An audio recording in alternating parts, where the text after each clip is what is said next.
wanahabari, kama ambavyo Profesa Mkandala amezungumza kwamba tumekutana pamoja kituo cha ubia PPP Center pamoja na taasisi ya utafiti wa masuala ya demokrasia REDET chini ya chuo kikuu cha Dar es Salaam, mahususi kabisa kwa ajili ya kufahamisha umma kupitia kwenu kwamba tutakuwa na mdahalo kongamano kwa ajili ya kujadili nafasi ya sekta binafsi na sekta ya umma kuelekea uchumi wa mwaka 2050 ambao siku chache zijazo mpango wake au dira yake itakwenda kuzinduliwa. Kwa hiyo sisi kama kituo cha ubia ambacho mimi ninakiongoza, tunao wajibu wa kile kinachoitwa ushirikishwaji wa umma kwenye masuala haya ya ubia. Ubia ni, nadhani mnafahamu kwamba ni mikataba ya muda mrefu ya kutumia sekta binafsi kufanya majukumu ambayo kimsingi ilikuwa ni serikali iyafanye. Ni jukumu la serikali kujenga barabara, ni jukumu la serikali kuzalisha umeme, ni jukumu la serikali kuendesha bandari, lakini kwa sababu tofauti ambazo zitajadiliwa kwenye kongamano hilo, serikali huwa inaipa sekta binafsi kutekeleza kwa utaratibu huo ambao unaitwa utaratibu wa ubia. Kwa hiyo kituo cha ubia kinalo jukumu la kushirikisha umma kuhusu masuala haya kwa lengo la kujenga uelewa unaofanana kuhusu kile ambacho serikali inakifikiri na kile ambacho wananchi wanakifikiri, ili kujenga mtazamo unaofanana, kwa sababu kwa ujumla serikali inatekeleza haya kwa niaba ya wananchi, kwa niaba ya umma. Kwa hiyo sisi kama kituo cha ubia, moja ya majukumu yetu ni hiyo inaitwa public engagement, kwa ajili ya kufanya umma uelewe miradi au uelewe masuala ya kisera, ya kisheria na mipango ya serikali kwenye maeneo hayo ya ubia. Tuliona ipo haja ya kushirikisha au kushirikiana na taasisi kubwa na muhimu kama REDET ambayo imebobea katika uendeshaji wa haya makongamano, kwa lengo la kwanza kushirikisha umma, lakini zaidi kufanya wanazuoni wa Tanzania wawe sehemu ya fikra katika eneo hili, kwa lengo la kuhakikisha kwamba tunafikiri katika namna ambayo inafanana kati ya serikali na wanazuoni tunapozungumza masuala ya ubia kati ya sekta ya umma na sekta binafsi. Kwa mdahalo wa kesho, msingi wake kongamano la kesho msingi wake ni huo, na sisi ni sehemu ya kutimiza wajibu wetu kama kituo cha ubia kufanya public engagement kwenye masuala ya kisera, kisheria pamoja na programu za masuala ya ubia, kwa lengo la kuhakikisha kwamba tunapata mawazo, changamoto, mitazamo juu ya namna ya kufanya vizuri zaidi tunapokwenda mbele.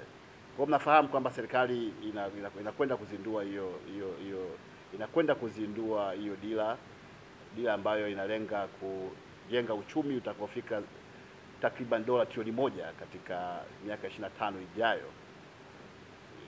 Uchumi ambao ukubwa wake unaozungumza ni takriban sawa na nchi 19 tu duniani ambazo kwa sasa zimefikia kiwango hicho.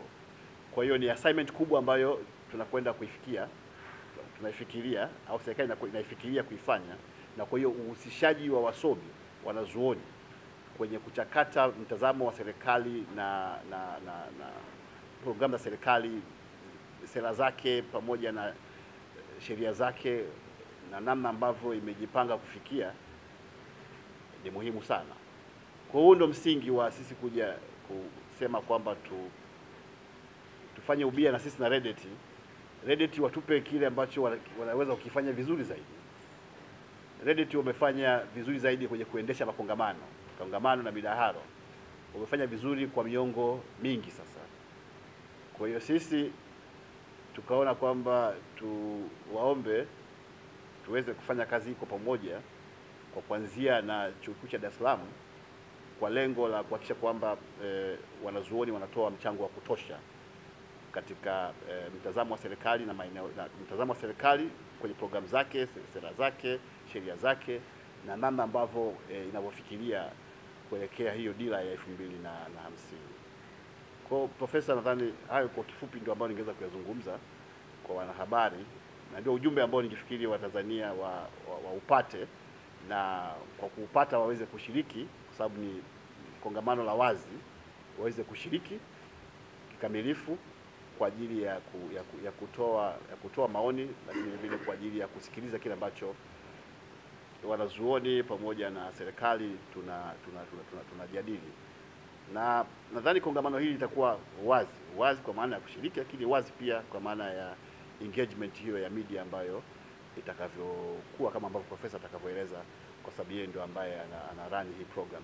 Basi sawa jamani. Sasa kama tunavyojua ubia kati ya dola, serikali na sekta binafsi ni kama upanga au ala yenye makali sehemu zote mbili.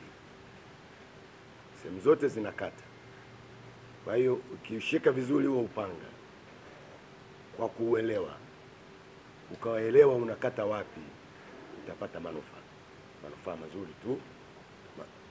Lakini kama una uelewa wa kutosha, unaweza ukajikata na kukawa na madhara. Kwa hiyo sisi pamoja na kituo cha ubia tunataka kuongeza ufahamu na uelewa wa ubia huu kati ya sekta binafsi na dola. Na katika kufanya hivyo tunataka pia sio kwamba kuna maarifa ambayo tayari yatakwenda kumwagwa pale, ila ni kwamba kwa kufikiria kwa pamoja, wanazuoni, watendaji wa serikali, washiriki kutoka vyama vya siasa, washiriki kutoka media, washiriki kutoka taasisi sio za kiserikali, wote kwa pamoja tutaweza kuchambua, kudadavua na kukuza uelewa wetu wa upanga huu ambao ni muhimu kwa kweli. Kama matarajio yetu ni kuwa na maendeleo kwa kasi zaidi, makubwa zaidi, lazima kuengage na private sector, lakini inabidi tufanye hivyo kwa uangalifu mkubwa, lakini bila kuogopa. Hamna kuogopa, lazima tuwe na ujasiri, lakini ujasiri ambao unajengwa na msingi wake ni uelewa ambao ni mpana, ni mzuri, ni shirikishi na endelevu. Kwa hiyo hilo kongamano la kesho tutakuwa na kuna watoa mada watatoa mada ndogo tatu, ambao ni mmoja atakuwa ni mkurugenzi mkuu David Kafulila, ambaye ataizungumzia hiyo dhana ya PPP na nafasi yake katika kuelekea dira ya taifa ya 2050. Na kishamaliza kuongea basi kutakuwa na mjadili mada ambaye naye atazungumza, lakini kwa muda mfupi, na mjadili mada wake atakuwa ni Profesa Anna Tibaijuka, ambaye nyote wote tunamfahamu, ni profesa wa uchumi mstaafu, waziri katika serikali ya Jamhuri ya Tanzania mstaafu, ofisa mkubwa katika Umoja wa Mataifa na kadhalika. Kwa hiyo yeye atajadili hilo wasilisho la ndugu Kafulila. Baada ya hapo kutakuwa na mada ndogo ya pili, itakuwa ni nafasi ya sekta binafsi na mitaji kutoka nje katika ujenzi wa uchumi wa Tanzania. Hii itawasilishwa na Profesa Abel Kinyondo. Yeye ni profesa wa uchumi Chuo Kikuu cha Dar es Salaam katika idara ya uchumi. Baada ya hapo hii mada yake itajadiliwa na Dr. Jamal Msami. Dr. Msami yeye ni mkurugenzi katika taasisi ya REPOA, Research and Poverty Alleviation. Yote tunaifahamu, ni taasisi ya siku nyingi na imefanya tafiti nyingi katika masuala ya kupunguza umaskini. Mada ya tatu itakuwa ni nafasi ya PPP katika kukuza uwekezaji na ufanisi katika uendeshaji wa serikali za mitaa. Kama wote tunavyojua, serikali za mitaa ni wadau wakubwa kabisa katika utawala bora na kuleta maendeleo hasa vijijini, lakini hata mjini. Kwa hiyo Dr. Jeje Kafigi yeye atatoa wasilisho hilo, na baada ya hapo tutamkaribisha Bwana James Maziku